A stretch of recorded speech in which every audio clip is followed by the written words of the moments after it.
In 2013, my 13-year-old daughter walked into the woods and never came back. No blood, no body. Just a backpack found near Half Lantern Ridge soaked through from the rain. They called it a disappearance. But 12 years later, after the vigils faded and the case went cold, her voice came through a broken radio. Not a recording. Not a memory. Live. On a frequency no one should have been using, and it called me by name. Before we start, hit subscribe to help uncover stories they tried to bury, and make sure no name stays forgotten. My name's Lena Kerr. I'm 51 now, and I live just outside Copper Ridge, Oregon. Back then it was just me and Amelia. We lived in a cedar-sided house tucked near the edge of the woods where the wind always carried the smell of pine and the radio signals were never quite clean. I ran a small repair shop out of the basement, mostly analog gear, vintage radios, shortwave tuners. People around here had moved on to digital years ago, but not me. I liked the hum, the static. It felt alive. And back then, before everything fell apart, I believed a voice meant something. When someone spoke, you trusted that it came from a real place. Amelia was born in that house. She was sharp, curious, always asking questions. She'd fall asleep listening to weather bands and trucker chatter like they were bedtime stories. We had our routines. Saturday pancakes, Sunday hikes, always home before dark. The week she disappeared, fall had just started to roll in. Low clouds, cold mornings, the kind of weather that made you nostalgic.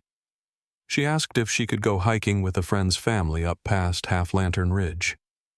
I almost said no, but not because I was worried. Just because it was supposed to storm.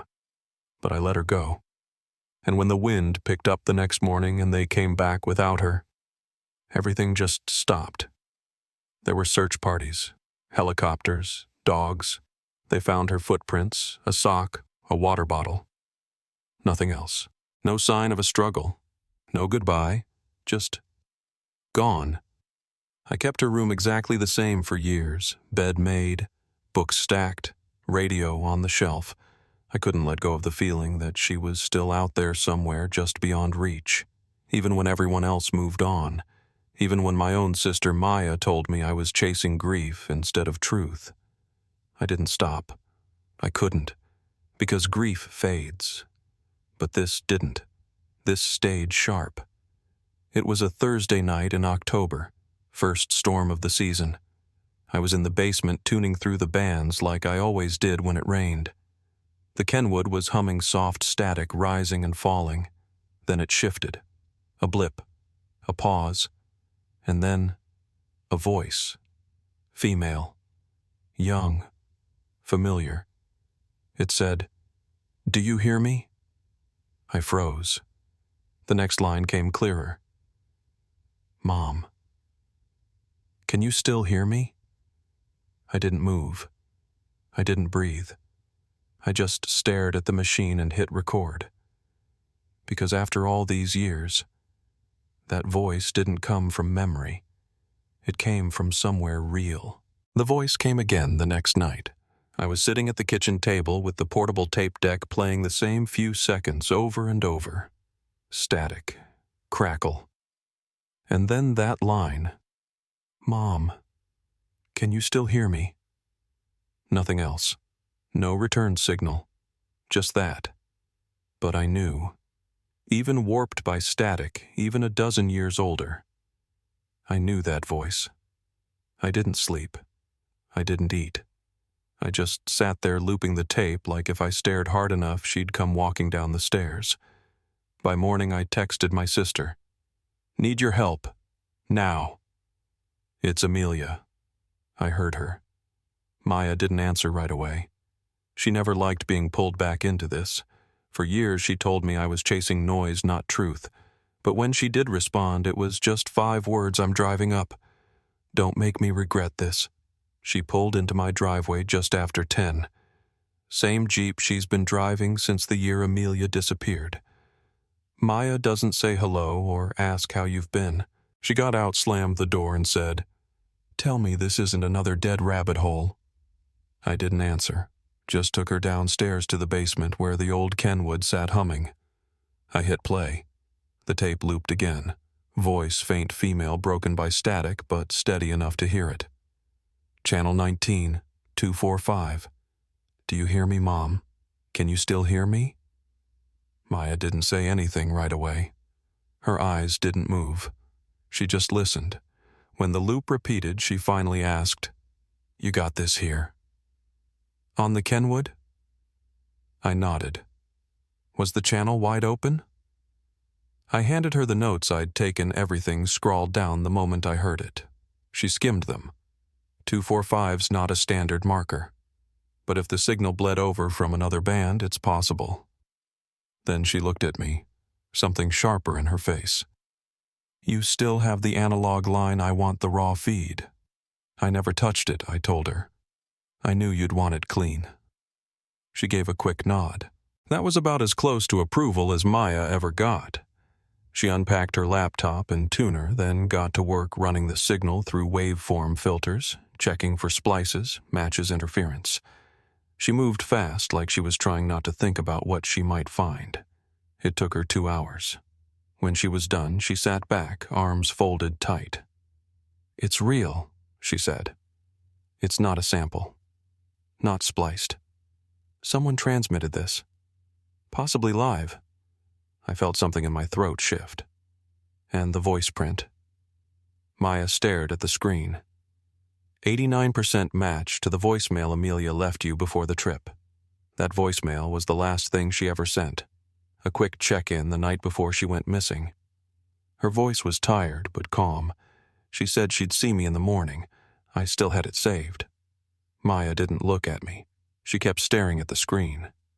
"I'm not saying it's her, but I'm saying this sounds like her, and this kind of clarity over shortwave." "It doesn't happen." She paused. "Channel 19, 245. What does that even mean?" I shrugged. "Could be a code. Could be coordinates." She ran her hand through her hair. "Or a repeater node." "I don't know. Channel 19's used mostly by truckers. Standard CB band. But the other number, that's weird." I walked over to the old regional map I still had pinned to the wall. It was a copy of the Copper Ridge Range Radio Tower's abandoned routes utility lines. I pointed toward the west edge. "Didn't Channel 19 get flagged during the Echo Vale shutdown?" Maya looked up. "That was almost 30 years ago. But you believed something happened out there?" I said. "Didn't you pick up weird signals near that area?" She hesitated, then nodded. "Scrambled audio. Burst transmissions. Broken code. Never anything this clear." I slid my finger across the map, tracing a line from our town to the Echo Vale boundary. "It's 245 degrees west, from this exact point." Maya turned slowly toward me. "You're serious?" "She's out there," I said. "Someone's still broadcasting. And if it's her, if she's alive, we bring her home." Maya didn't argue after that. She just went upstairs and packed her field gear. I packed light water flashlights batteries. Maya brought spectrum monitors, analog blockers, a revolver. Said it was for coyotes. I didn't ask. We drove out just after noon. The roads narrowed the deeper we went. Strip malls gave way to old mining routes, then gravel, then nothing but trees. By 2:30 we reached the perimeter, a rusted fence, a torn sign that still read "Federal Property. No entry." Maya killed the engine. From here on, we're off the grid. The radio still hummed in my lap. The same broken static. Then suddenly it crackled. "Don't stop listening. Please. You're the only one who can still hear me." Maya didn't say anything, just reached over and gripped my wrist. "Then let's find her." We passed the fence line and rolled slowly into the heart of Echo Vale. The forest changed as we went. No birds, no wind, just the crunch of our tires and the hum of the radio. We followed an old maintenance road half swallowed by pine needles. After about 15 minutes, we saw what was left of a burned watchtower. Its frame twisted, melted in places like it had been exposed to heat far beyond any forest fire. That's when the voice came again. Stronger this time. Follow the wire, Mom. You're close. We both got out. Maya spotted it first, an old cable frayed, half buried in the soil, but still intact. It snaked into the woods. We followed it. After maybe a mile of hiking, we started seeing markers. Bits of string tied around branches, colored tape, even a plastic toy ring like the kind Amelia used to wear when she was little. We didn't speak. We just kept walking. The wire led us straight to a steel door embedded in a hillside, almost invisible beneath the moss and roots. The words stenciled above it were faded but clear enough to read, Echo Facility 09, no entry. The keypad beside the door was dead. No power. I stepped forward, pressed my palm to the metal, and pulled it back fast. It's warm, I said. There's power behind this. Maya dropped her pack and crouched by the panel. I brought tools. Give me 30 minutes. She worked in silence. Wires bypasses a manual lock override. Eventually, something clicked. The door opened. Inside, it was pitch black. The air smelled like dust and something metallic. We flicked on headlamps. The stairwell sloped down into a narrow concrete hallway. The walls were lined with broken lights and painted signs. Observation A. Soundstage 2B. Processing. Maya checked her scanner. We're getting close. Whatever's transmitting, it's coming from below. The deeper we went, the more strange markings we found. Scribbles on the walls. Crayon. Marker. One read, They told me the sky was dead. Another, don't speak when the tone drops. And then just 5 words scrawled low near the floor. Mom, come get me. I stopped walking. My hand traced the words like I was afraid they'd vanish. Maya didn't say anything. We turned the corner and found a chamber, a massive circular room filled with shattered sound equipment. In the center, a glass booth, a chair, straps. On the desk inside, a cassette recorder blinked red. I hit play. A voice said, Test begins at frequency 245. Tone drop initiates false memory overlay. Do not leave subject unattended during cycles. Subject will call for maternal figure. This is normal. The tape stopped. Maya looked pale. They used her voice, she said. They trained them with it. A new signal burst through the tuner in my hand, stronger than before. I waited. I stayed quiet. Like you said, you promised you'd come. I dropped to my knees. It was her. The signal was live, and it wasn't coming from here. The signal was live, but the source wasn't local. Maya traced the relay, said it was bouncing through the bunker's old infrastructure, maybe using it as a repeater. But the actual broadcast, that was coming from somewhere else. The system still had power. Something upstream was still active. We pulled the terminal logs, found a set of coordinates tucked deep in the transmission path. Maya ran the numbers latitude 45.117 north, longitude 222.083 west. It mapped to a ridge about 6 miles northeast, still inside the Echo Vale perimeter. No road access, just thick forest and the ruins of something that used to be there. We left the chamber just before nightfall. Packed up the gear, checked battery levels. Maya plotted the hike. 4 miles drivable. The rest would have to be on foot. We reached the drop-off point a little after 8. Too many fallen trees. The trail narrowed down to nothing. We switched our headlamps to red lenses, lower visibility from a distance. The woods were quiet. Still no birds, no wind, just our footsteps on pine needles. Halfway up the ridge, I saw something glinting on a low branch. I stopped and reached out. It was a bracelet, silver, faded. 3 small charms hanging from it, a book, a cat, a crescent moon. Amelia called it her story bracelet. Said each charm stood for something she dreamed about. I hadn't seen it in 12 years. There was a note tied to the branch. A torn scrap of cloth blue marker scrawled across the surface. 245 still works. Can you follow me back? Maya held it up to the red light. She left this. Maybe yesterday. She's not just alive, Lena. She's trying to get out. We moved faster after that. More markers appeared. Bits of string candy wrappers, faded ribbon. A breadcrumb trail. By 9, the trees opened into a clearing. What remained of a collapsed stone structure stood at the center. Moss-covered. Cracked foundation. A stairwell descended into the ground. We didn't stop. The staircase led to a corridor, metallic and narrow, lit by flickering orange bulbs. Signs on the walls read, Site B, Observation Vaults, Level 2. The air had a weight to it, thick, slightly metallic. We passed a series of closed doors, one marked Containment, another labeled Experimental Audio. This wasn't on any record I've seen, Maya said. Not even in the old Echo Vale reports. Eventually, we reached a steel door with no keypad, just a handle. Inside was a small bedroom. Sterile. Quiet. A twin bed. Shelves lined with books worn and yellowed.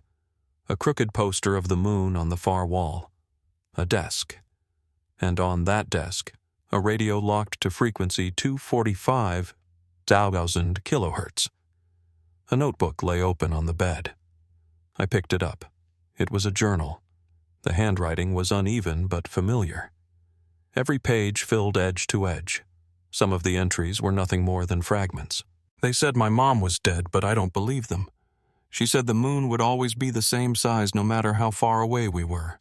Sometimes I talk into the radio just to feel like someone might hear me. Then the last page. Short. Barely more than a breath. If you're reading this, then I was right. You're real. Please don't stop. I'm close now. I can hear you, too. Maya tapped my shoulder. She was pointing to a side chamber. A steel cabinet was open. Inside, cassette tapes. Dozens of them, each labeled with a date and a number subject 7. Day 1, Day 2, Day 4, 129. 11 years of recordings. I pulled the most recent and pressed play. A voice. Her voice. Not the radio version. Clear. Unfiltered. Today I dreamed of our backyard. The pink chair was there, and the neighbor's dog barking. I tried to go outside, but the sound came back. The sound that tells me to forget. I fought it. I whispered your name. I remember what you used to say when I was sick. I've got you. You're safe now. I couldn't speak. Maya was already scanning with her headset. I'm picking up another signal, close. Not from the radio-physical audio behind that wall. We turned to a ventilation shaft. The grate was vibrating slightly. I leaned in. There was breathing on the other side, then a voice barely audible but not distorted. Mom. I dropped to my knees. It's me, I whispered. I'm here. I came for you. There was a long pause. Then, you sound like her. It is me. It's Mom. I'm real. I never stopped looking. She didn't answer right away. Then, they told me you were dead. They said you burned in the sky. They lied to you, I said. There's no war, no sky fire, there's just us. And I'm here now. She went quiet again. They told me if I stopped remembering, the pain would go away. You don't have to forget anymore, I said. I'll help you remember. Behind me, Maya was already scanning for structural access points. Vent's too small to crawl through, but it connects to maintenance. There's a tunnel somewhere nearby. We found it behind a broken shelf, a narrow crawl space. Maya went first. I followed. The air got worse the deeper we went, stale moist tinged with ozone. We passed through a lower corridor marked Sublevel 3. Emergency lights glowed red overhead. The hallway branched into 3 rooms. One door was sealed, one stood ajar. The third had her name scratched into it. A. Kerr, uneven letters carved deep into the paint. Maya motioned toward the open room. We entered slowly, flashlights low, a cot in the corner, a desk, a water dispenser, and there, curled against the far wall, was a young woman, knees pulled to her chest, hair long tangled, thin frame, faint scars on her arms, marker smudges along her wrists and fingers. She looked up as we stepped in, eyes wide and unfocused in the red light, green hazel, flecks of amber. Amelia. She flinched. No, you're not real. You're the voice. One of the simulations. They keep sending you. I crouched slowly, staying low. I'm not a test. I'm your mother. Prove it. I took a breath. When you were 6, you fell out of the pear tree in our backyard. I was standing right below. You landed on me. We both cried. I twisted my ankle, but I still carried you to the car. You said you caught me, like always. She stared at me, her eyes filled with tears. You remember that she asked? Every day. She reached out. Her hand touched my cheek, tentative trembling. Her fingers brushed the tear track down my face. Then she pulled back, startled. You're warm. I'm real, I said. She started to sob. It took time to get her to move. She didn't trust the door, or the lights, or Maya. She kept asking if the watchers were off, if the sounds were clean. Maya said that wing had no working cameras, no audio feed. We can walk out, she said, but we have to go now. I wrapped Amelia in a blanket from the cot. You don't have to understand it now. Just follow my voice. We stepped into the hallway. Her body froze. Then she turned her head sharply, like she was hearing something we couldn't. The tone she whispered. It's back. The radio on my hip crackled violently. A low-frequency tone pulsed through the hallway. Deep. Repeating. Amelia dropped to the floor, clutching her ears. She screamed. I tried to power off the unit. It wouldn't shut down. Maya yanked the batteries. The tone continued. It's being broadcast through the building, Maya shouted. Through the walls. Amelia started repeating words. A loop. Robotic. Back to the room. Back to the light. Forget. Forget. Forget. I dropped beside her, grabbed her face. Look at me, I said. This is real. You're not dreaming. Don't listen to them. She was unraveling. Her mind caught in the sound. I did the only thing I could think to do. I sang, the lullaby I used to hum when she was little, the one with the rabbit and the moon. She gasped. Her eyes met mine. She reached forward and held on so tightly it hurt. I remember she whispered. And just like that, the tone stopped. We didn't stop. As soon as the tone cut off, we moved. Maya led flashlight steady, scanning the path back through the corridor. I kept one arm wrapped around Amelia's shoulder. She could walk, but her balance was off like someone recovering from a long illness, each step unsteady, each corner a threat. The hallway echoed behind us. I glanced back once and thought I saw something shift in the dark. Nothing followed. By the time we reached the jeep, the woods were still, windless. The trees didn't move. Amelia climbed into the back seat without a word. I got in beside her, holding her hand under the blanket. Maya drove. Her eyes stayed on the rearview mirror most of the way back. None of us said much. Amelia flinched every time headlights passed or the tires hit gravel. She stared out the window like she was watching for something she couldn't name. Not once did she let go of my hand. We didn't go to the hospital right away, or the police. We drove straight to a cabin on the outskirts of Copper Ridge. Retired Detective Samuel Rosenthal lived there. He was the only one who'd believed me, at least for a while. When he opened the door and saw Amelia behind me, he didn't speak. The mug he'd been holding slipped from his hand and shattered on the porch. For a long second, he just stared. Then he stepped aside. Inside, Maya plugged in her laptop and laid out the recordings. I set the tapes and notebook on the table. Rosenthal moved slowly like someone remembering how to breathe. He poured tea for Amelia and offered her a blanket. She sat on the couch, silent, watching the steam rise from the mug. Her eyes kept scanning the corners of the room. Rosenthal listened to everything. The bunker, the broadcast, the tone that broke through even after we shut the radio off. When I played him the message from the glass chamber, "Subject will call for maternal figure. This is normal." His jaw clenched. He disappeared into a back room and returned with a locked metal box. Inside were documents, files marked Project Hollow, old photos from a facility nobody admitted existed. Back in the 90s, he said there was a contractor out here, Therich, defense research. Officially, they were doing acoustic insulation testing. Unofficially, cognitive modulation, behavior reprogramming through audio conditioning. The rumor was they tried it on PTSD patients first, then younger brains. I didn't say anything. I didn't have to. Amelia had curled into herself, one leg pulled beneath the blanket. She was awake, but still somewhere in between. Maya leaned in. If she was Subject 7, how many more were there? 3 other disappearances, Rosenthal said. 1 boy, 2 girls, all from nearby counties, all between 2008 and 2014, all unsolved, no connections made. He paused. Until now. We left just after midnight. Amelia was too tired to speak. Her grip stayed firm around my wrist. I could feel her pulse, rapid but steady. When we got home, I helped her into bed. She slept without dreams. No tone, no interruption.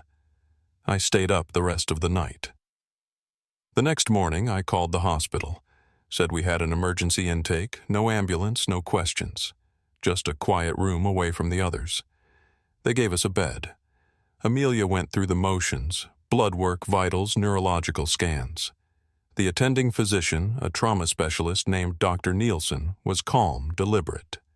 He asked permission before each test. Amelia didn't speak, but she didn't resist. When it was over, he stepped aside and said, "She's malnourished. Moderate vitamin deficiencies. No signs of lasting brain damage. But she's been through conditioning, psychological trauma, deep structured long-term." He paused. "But she's still there." She didn't talk much that day, but she started to draw. Sheets of paper filled with looping spirals, waveform patterns, and shapes that reminded me of signal maps. She drew the tuner dial from my Kenwood down to the scratches on the side. She didn't draw faces, only lines. On the 3rd day, Maya came to the hospital. She had something on her laptop. "I found him," she said. "The man who designed the first phase of Project Hollow. His name was Boone Mallister, signal engineer, defense contractor. He disappeared in 2015. But he didn't die. He changed his name. Elias Ford. Lives off-grid now, up near Minor Peak. We left that afternoon. The drive took nearly 4 hours. Maya handled the road. I sat in the back seat with Amelia, who hadn't said anything for miles, but halfway there she looked up. "Do you sing?" she asked me. I nodded. "Then I'll be okay." The cabin was hidden off a logging road surrounded by pine. Smoke drifted from a chimney. When we knocked, a man opened the door. Tall, gray beard, glasses. He looked at me, then past me at Amelia. "You're not lost," he said. "No," I told him. "But something is. My daughter." He stepped aside. The inside of his home was a maze of blueprints, audio schematics, old CB gear, notes pinned to walls, waveforms scribbled onto paper. The whole place smelled like pine sap and dust. "I walked away from it," he said. "Years ago. Burned the original protocol. The company didn't listen. They wanted something that could override fear, override memory. Rebuild a person from the signal in." "You did this to her," I said. "I designed the early model," he said. "Not this." Then he opened a drawer and pulled out a cassette. This was never released.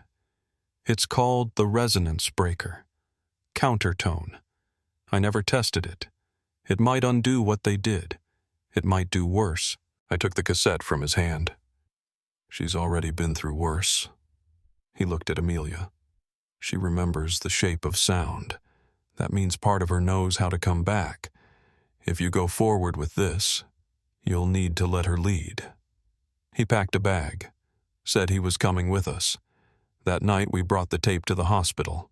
Dr. Nielsen was skeptical, but I signed the forms. Amelia sat in the neurotherapy room, hands folded in her lap. Boone sat across from her, maybe 10 feet away. Maya handled the recorder. "This won't hurt," he told her. "It's just a different shape, a tone that tells the brain it's safe to question what it was told." Amelia looked at me. I gave her a nod.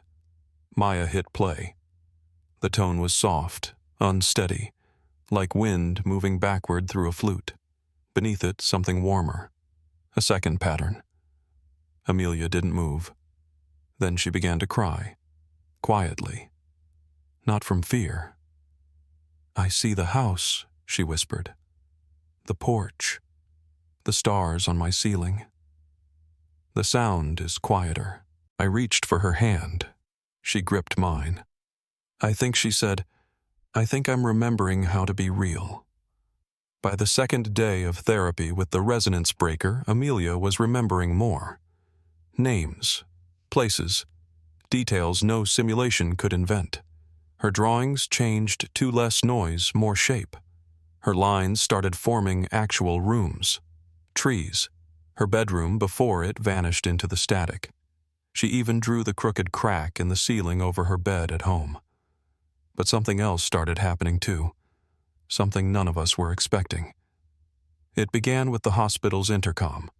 A routine announcement, just a page for a nurse. But as the speaker crackled, Amelia sat straight up and stared at the ceiling. I asked her what she heard. She didn't answer. She just started drawing again, fast, pressing hard. When she handed it to me, it was a frequency chart. Familiar, structured like a control loop. That same looping pattern from the tapes in Echo Vale. We started noticing it after that. The overhead lights in her room flickered, faint and rhythmic every 6 seconds. Then one of the infusion monitors on the other side of the pediatric ward began beeping in a sequence I recognized, 245, the same number she had called out in the first signal. Maya checked the system logs and found something buried low-level digital pings hidden between intercom broadcasts. Someone had embedded subsonic audio triggers into the building's public address system. "They're trying to reach her," Maya said, "or reset her." Dr. Nielsen confirmed the hospital's comms had been upgraded 4 years earlier, a full retrofit. That was the same year Therich rebranded as Valence Behavioral Institute, an independent think tank now housed under a series of shell companies. When Maya pulled the hardware specs, we saw it in writing passive audio relay integration for neural compliance studies. It was part of the renovation blueprint, hidden in plain sight. Amelia had been recovering in a facility wired to broadcast the very tones we were trying to remove. That night, around 10, a message came through the overhead intercom. "Code 245, Pediatric Wing. Standby."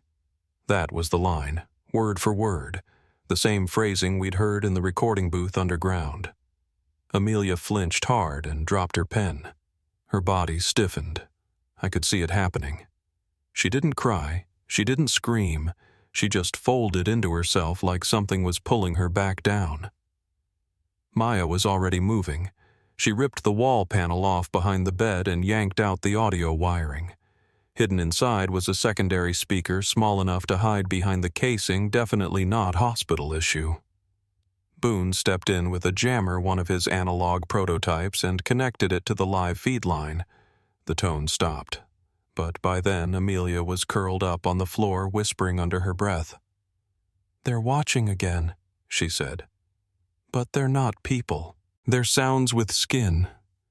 I held her tight, humming into her shoulder, trying to drown out the memory before it latched too deep. Down in the hospital security office, Maya demanded access to the audio logs. The technician on duty said the system was installed before his time, said he thought it was just backup comms. But the records told a different story. It wasn't backup. It was embedded. We went back to Rosenthal's cabin just after sunrise. Boone brought 2 of the pulled speakers with him, said he wanted to test their harmonic signature. Rosenthal sat down heavily when we told him. If they wired the hospital, he said, then they never stopped the program. They just took it underground. Maya was already scanning transmission towers near the Copper Ridge region.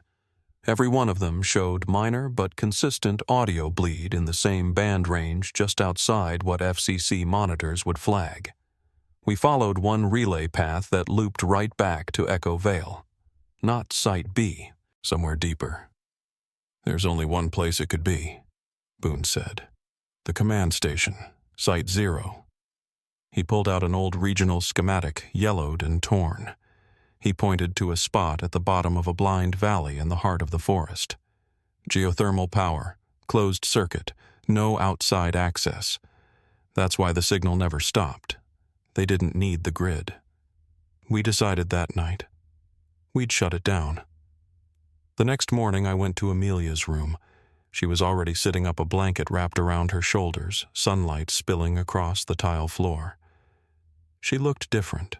Not quite stronger, but clear, like her mind had stopped swimming against something invisible. They tried to bring me back in, she said quietly. But I stayed with you. You always will, I told her. Then she looked at me, then at Maya, and finally at Boone. Take me with you. I hesitated. Sweetheart, this isn't safe. I know where it is, she said. The center. I was there before. A long time ago. Boone froze. You've been to Site 0? She nodded. It had a black gate. The man with no face told me that's where the sky ended. Maya looked at me, waiting for a decision. I looked back at Amelia. She didn't look afraid. She looked ready. We left that night. No announcement. No press. Just a quiet discharge with forged paperwork and a private car. Maya packed her gear signal dampeners, battery backups, shortwave nodes. Boone brought the last resonance breaker cassette sealed in a reinforced shell. I brought a photo of Amelia as a child, and a promise that whatever we found, we'd come back out together. Amelia didn't bring anything. But as the trees thinned and the road disappeared behind us, I heard her whisper, I know the way through the dark. The entrance to Site 0 wasn't marked. No signs, no fence, just a ranger outpost long since collapsed into the forest floor. Beneath the boards and pine needles, Maya found the hatch, a rusted square of steel, hidden beneath a false bed of gravel and leaves. Boone checked the air temperature at the seal. Still warm. That meant power. It was just past dawn. The sky was pale and windless. Amelia stood beside me and her jacket arms folded across her chest. Her eyes weren't frightened, just fixed, focused. This is the place, she said. I asked if she was sure. She pointed at a crack in the concrete slab. There used to be a red line painted there. That's where the light started. We opened the hatch and started down. The staircase was steep cut from reinforced steel and smelled like wet stone and something electrical. The air didn't feel old. It felt used, like it had never stopped circulating. At the bottom, the stairwell ended in a metal platform overlooking a sealed vault door. Maya checked the frame. It was powered, internal lock still active, but it wasn't tied to any known system. She brought out her field tablet wired into the junction and ran a bypass. After nearly 40 seconds, the bolts released with a slow hiss. The door slid open.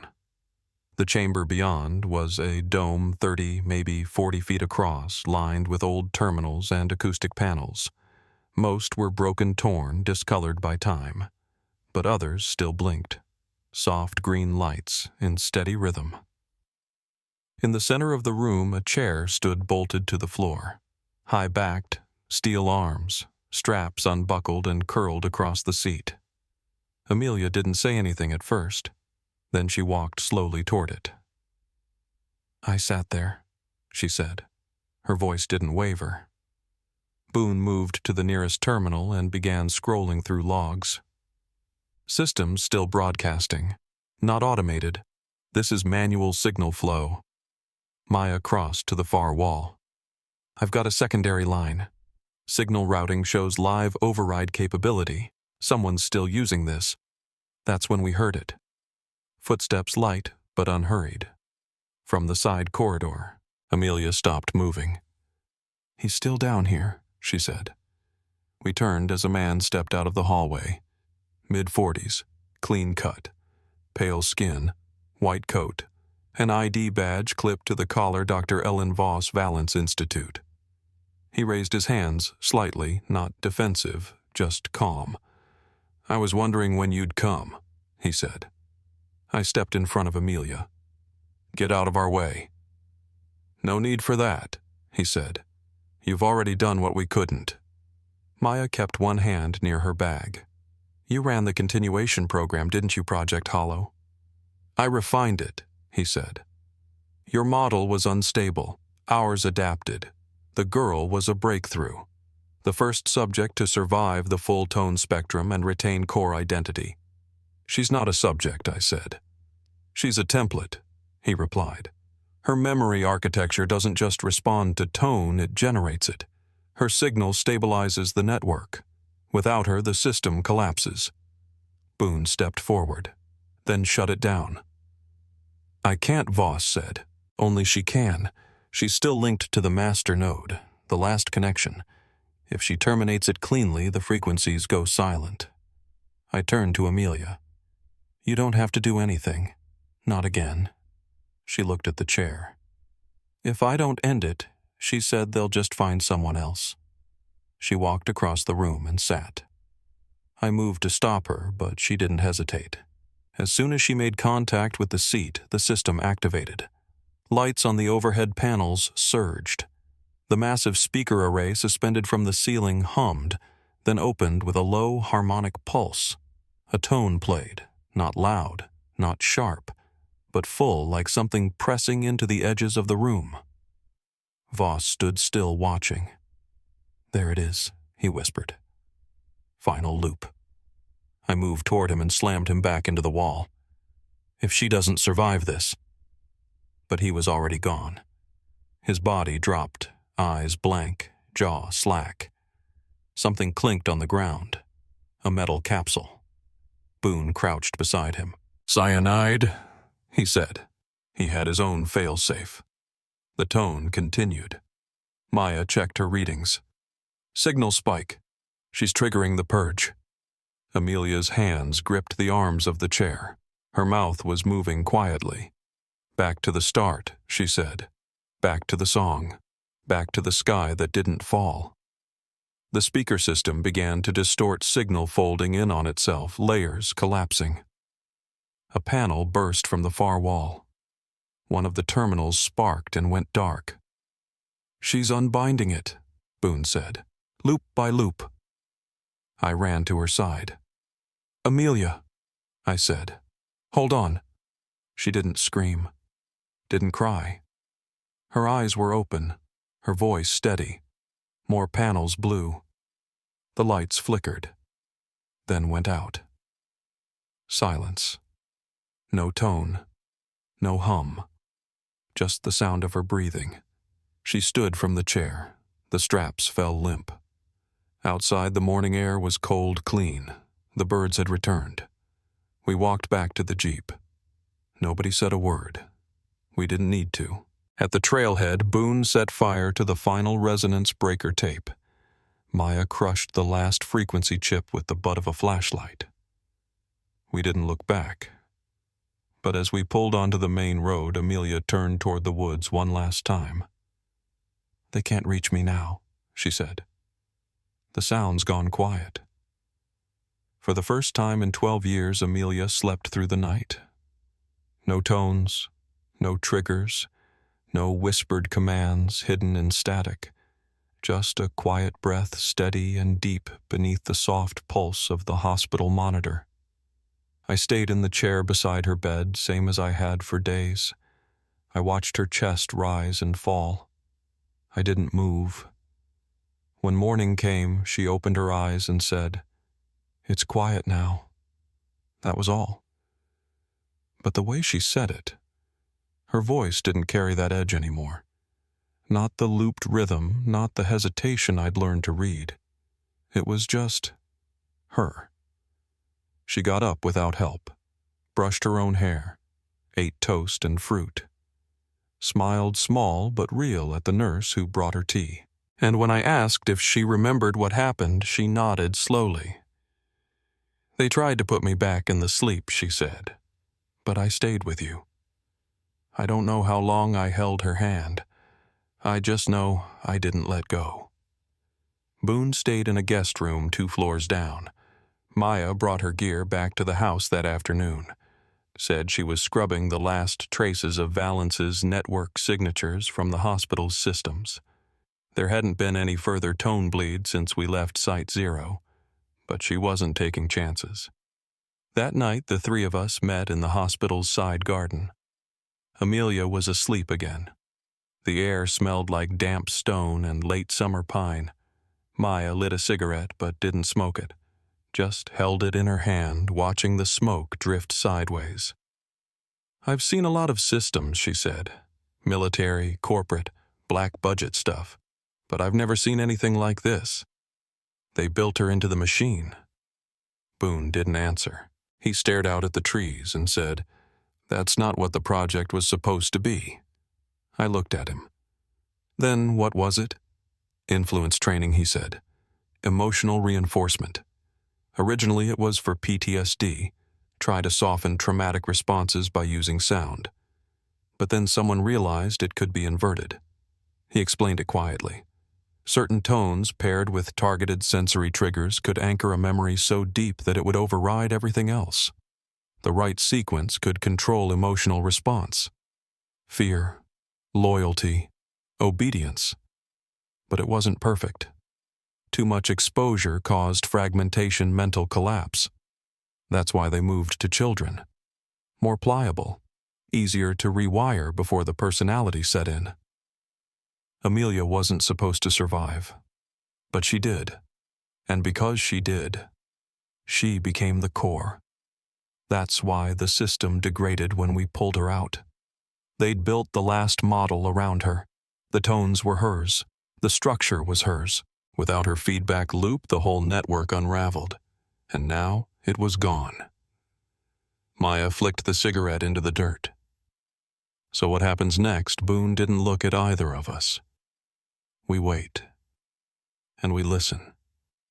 Over the next 2 weeks, Amelia barely left the house. But she wasn't hiding.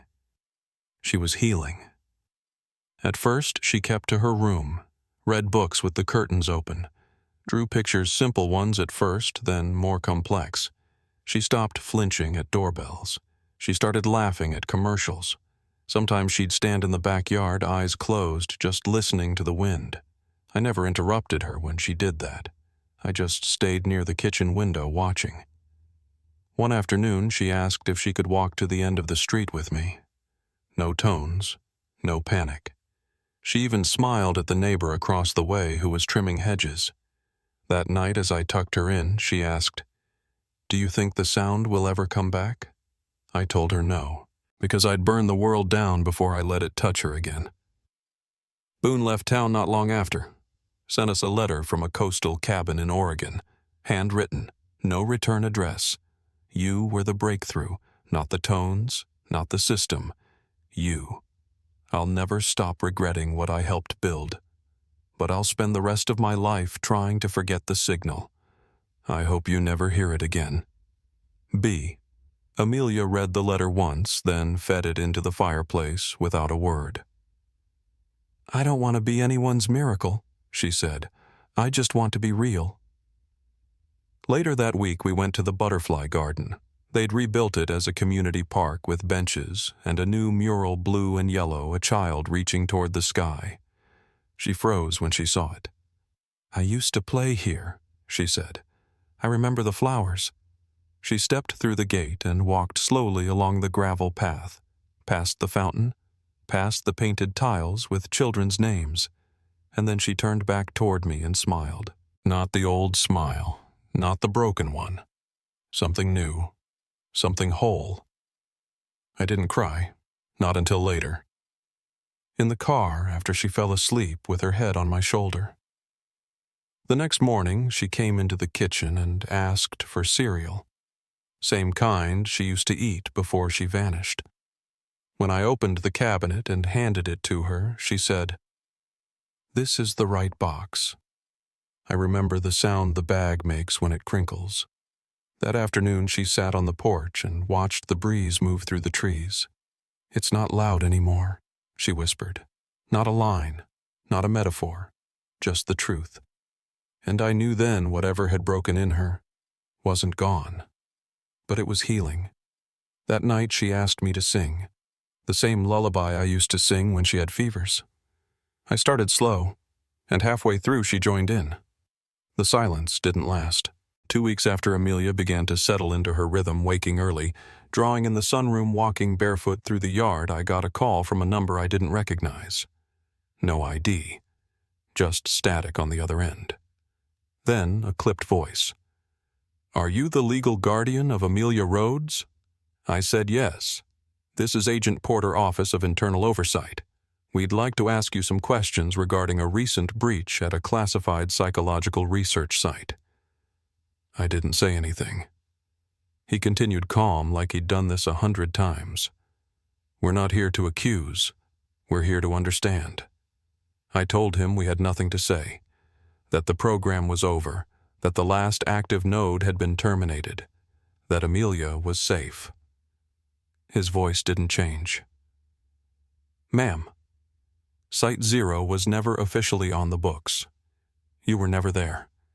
And according to every federal archive, Amelia Rhodes died in 2013. That's when I hung up. 2 hours later, Maya showed up at the back door. No call, no knock.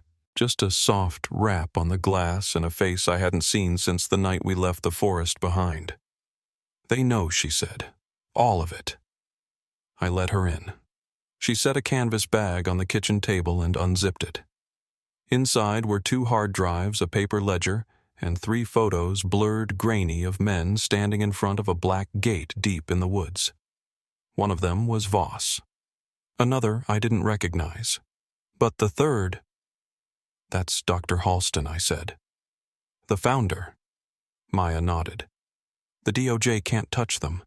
They're not under federal oversight anymore. Everything was funneled through private defense contracts offshore." She slid a letter across the table. It was unsigned. "Your daughter was never supposed to survive exposure. Her cognitive rebound proves neural resilience is possible. They will come again, not for her directly, but for the data she carries. They need the patterns she retained." I burned the letter in the sink. That night I checked every lock in the house, every latch, every line of code on the home network. The next morning, Amelia found a small white envelope tucked beneath the doormat. No name, no address. Inside, a single line typed on an old-style strip of paper. "She still holds the tone." I didn't let her see it. I folded it once, walked to the fire pit, and lit it with a match. 2 days later, Boone called. He was holed up in a remote spot on the Washington coast, no cell towers, no wireless. Said he'd intercepted a transmission on shortwave. Same frequency band as the original program. Fragmented signal. Scrambled phrases. 4 names, he said. Yours, mine, Maya's, and Amelia's. He paused. They haven't given up. The program was just paused. You shut down a node, not the structure. I asked him what to do. He said nothing for a long time. Then disappear.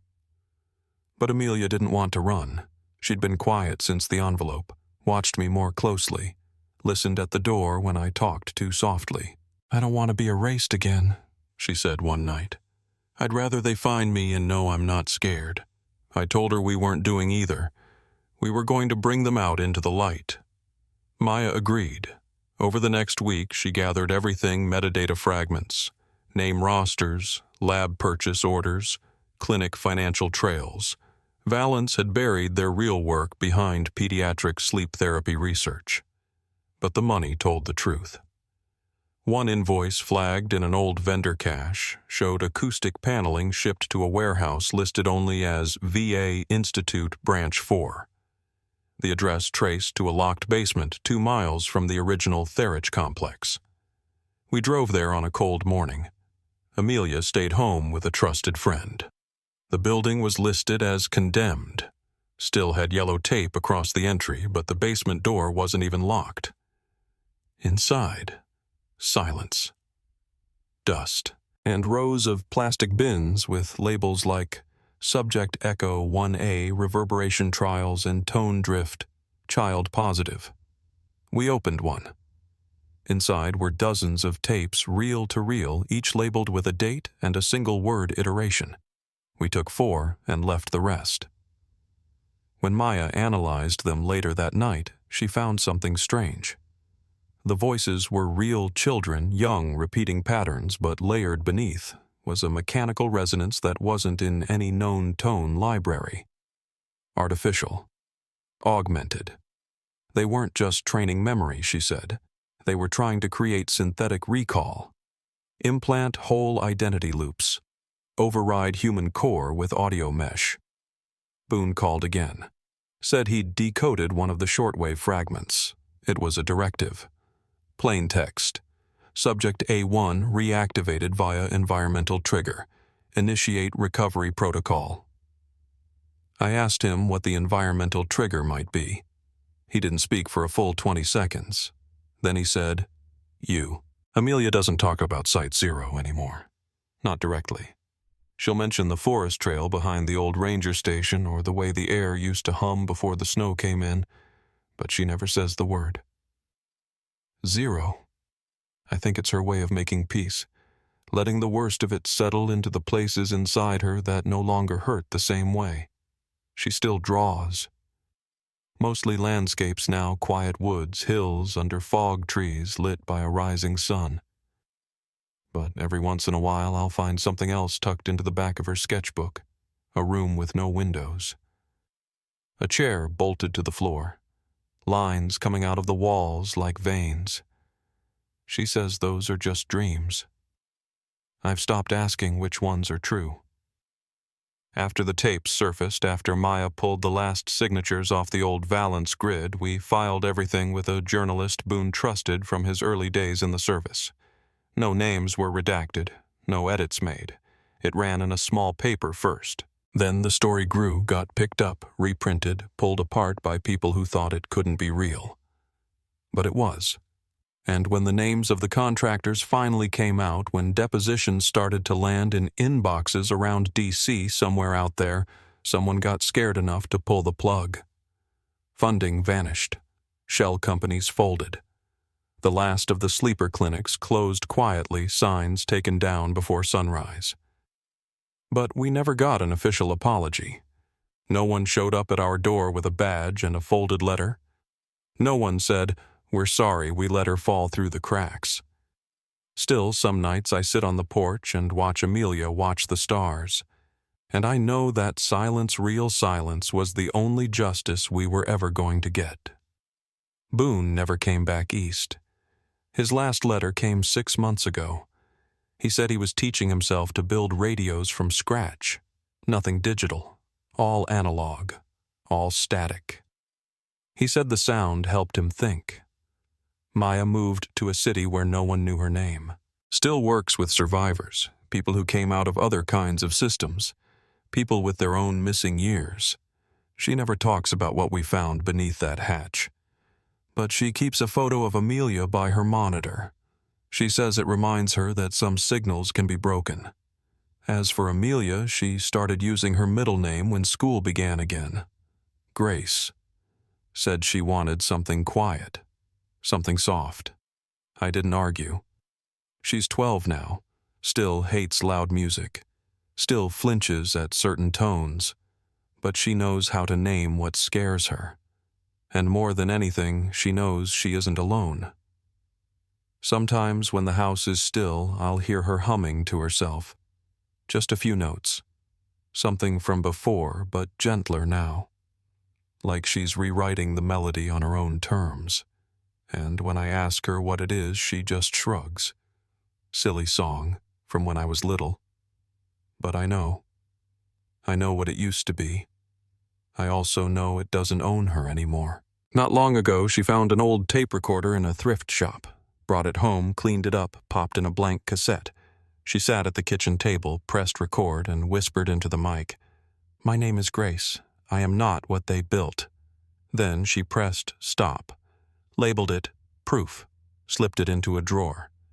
That tape's still there, and sometimes when I can't sleep, I play it. Not because I need reminding, but because her voice, clear and steady and real, is still the only sound that matters. If you've made it this far, thank you. For listening, for remembering. And if this story stayed with you, consider sharing it so no name gets left behind.